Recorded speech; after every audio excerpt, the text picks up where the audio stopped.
loves. I hope you're doing good, beautiful people. I hope that you had a good week, and I hope last videos helped you out. So today I want to talk to you about how do I know how much to charge for my loan signing fees? That's an excellent question, and I know that you don't get direct answers because everybody is telling you we don't do price fixing, which we don't. But at the same time, there is a bracket that you could charge up to between, right? And that's the thing that people don't tell you. So I know you're probably going through a gazillion videos trying to figure it out. So hopefully you happen to bump into my videos so that you could know how much do I need to charge for my services. Now that's going to be up to your discretion because it's your business. I'm not telling you how much to charge. I'm giving you an idea of what you may be able to charge. In the beginning, when you're new, I already told you, sometimes you got to bite the bullet because you're gaining the experience. But once you've gotten the experience, you've gotten comfortable, and you're more seasoned in what you're doing, you deserve to get paid for your services fairly and accordingly. And I'm going to tell you why a lot of people get lowballed, because people do not know how to calculate things. You have to take a lot of things into consideration. So I'm going to give you an example, okay? Let's say that you have to do a loan signing and drive, let's say, I wrote down, let's say you have to drive 11 miles, which usually, sometimes I've had to drive like a longer distance. So the longer the distance, the more miles you have to drive, the more wear and tear on your vehicle. You got to consider how expensive gasoline is right now. I know that it costs me almost $80 to fill up my gas tank. Then you have to consider your print job. You have to print 2 sets of documents. How many documents do you have to print? Is it a 115-page document? Is it a big package? Because there are some packages that could be up to 180 pages and you got to print 2 sets. That's taking wear and tear on your printer, your ink, your toner, paper. Not to forget also your driving, because you need to consider that when you get there, you still need to drive back to your starting point, right? So that's a round trip. So you need to take your 56 cents per mile.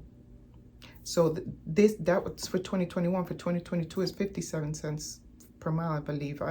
You can go Google what is the mileage for 2022. I think it's 57.5 cents a mile. Multiply that times the round trip. So whatever miles you're driving, multiply that times the whatever cents per mile. And that's going to give you an idea how much money you can claim on your deductions for your mileage. But remember, you're going to deduct that from the fee that they're giving you. Once you deduct that from the fee, what's left over would be your profit.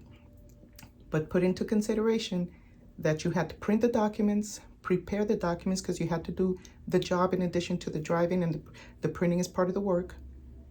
It's the spending of your supplies, wear and tear of your printer. You got to consider that you're driving your vehicle and putting miles and wear and tear on your tires, your vehicle, your engine, etc. So how far do you have to drive? Is it worth the drive? How far are you willing to go? And is it worth the money?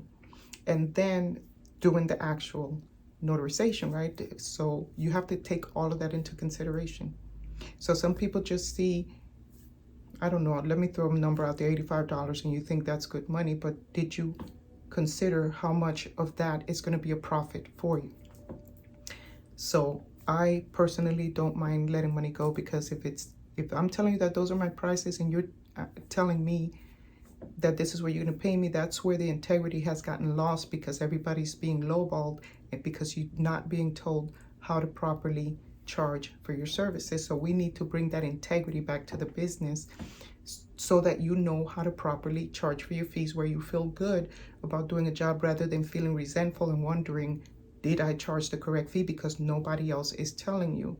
So I put a list of average prices that you could charge, whether you're doing direct signings, as far as going directly with the title companies, or whether you're going through a middleman, and how much should you be paid per each one, whether you're getting the job directly and you're pushing your direct business, or whether you're going through a signing services.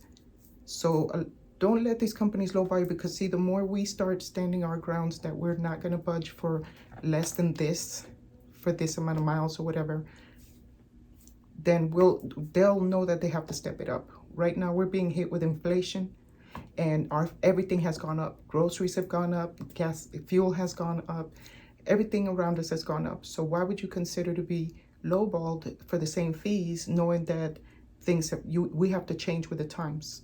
So don't be afraid to ask for more money, and if they don't give it to you, let somebody else take it, right? That is willing to go through all the stuff, because they don't know how much to charge, and now you do, because now you know how to create yourself a spreadsheet and put your mileage, how far you got to go, and that way you can kind of estimate, or do it on paper, like, okay, well, I'm going to be making a $50 profit or a $75 profit, or I'm going to walk away with $30. Is it worth going through all of this at the end of the day? But remember, you're going to get to deduct the miles. I'm sorry, I got a little frog in my throat this morning.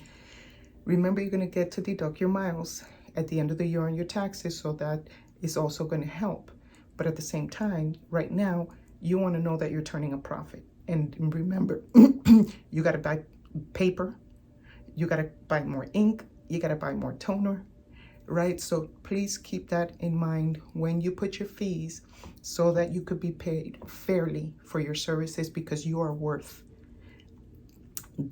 getting paid, compensated fairly, because I promise you that they are making very good money on those deals. And without you, there is no closing. You have to be there to finalize those documents and put your seal in order for them to be able to close the deal. And not to say that we're being unfair, because believe me, nobody wants to close that deal more than they do. But you also need to be treated fairly in the process. So that way everybody wins. It's a win-win, right? And another thing, when you finish with your signings, always at the end, I always ask, were you satisfied with my services as far as walking you through the documents, or is there anything I could have done different to make your experience better? Because I always say, I can tell you what you're signing, but not why you're signing it. That would be a question for your agent to answer. I'm not an attorney, and I'm not attached to either party, you or the title company. I'm just an independent party that was hired to walk you through what you're signing in these documents, and to notarize them and have you sign, and for me to witness you signing. Keep it simple. The less you say, the better, but say enough where you know that you're sounding like you know what you're doing, right? Because you're the expert. So don't let people control you and tell you what when you're at the signing, you be in control. You know what I mean? You be in control. You take control back of the signing and walk them through the process, because some people will get up, be walking away, and that's time. So you want to be nice, professional, but also bring it back. Like, sir, ma'am, we really need to sit down, because I need you to be here so I could be able to see you sign the documents, because people will go and move the dogs and everything. They should have done that before you arrived, right? So I hope that this list that I put in there, if you subscribe to my email list, I'm giving you a free list to be able to have an idea of what you should be charging. I'm working currently on putting together a course where I'm going to be teaching you a bunch of stuff that other people are not teaching you. I'm going to show you how to present yourself wherever you go, how to be able to use your interpersonal skills.